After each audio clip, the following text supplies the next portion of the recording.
যে গত ভিডিওতে দেখিয়েছিলাম এটাকে বনসাই করেছি, তো এখন এটাকে একটু ডেকোরেশন করব। আমি অলরেডি ওষুধ সেট আপ করে ফেলছি, অনেকক্ষণ অনেক কিছু দিয়ে থিঙ্ক করে দেন এটাকে এই প্রসেসে নিয়ে আসছি। নিচের এটাও ম্যাচ হচ্ছে না, আমি একটু চেঞ্জ করে নিই।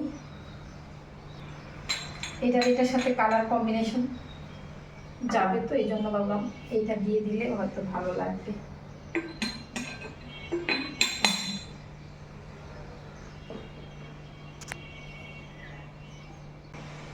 তো মাশাআল্লাহ বাস্তবে দেখতে ভাল লাগছে, তারপরেও আপনাদের কাছে কেমন লাগছে আমার সেই বনসাই গাছটাকে দিয়ে ডেকোরেশন করাটা, সেটা আশা করি আপনারা কমেন্টসে জানাবেন।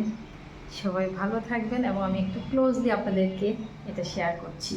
আর যে পাথরগুলো দেখছেন এগুলো আমি সিলেট থেকে কালেক্ট করেছিলাম।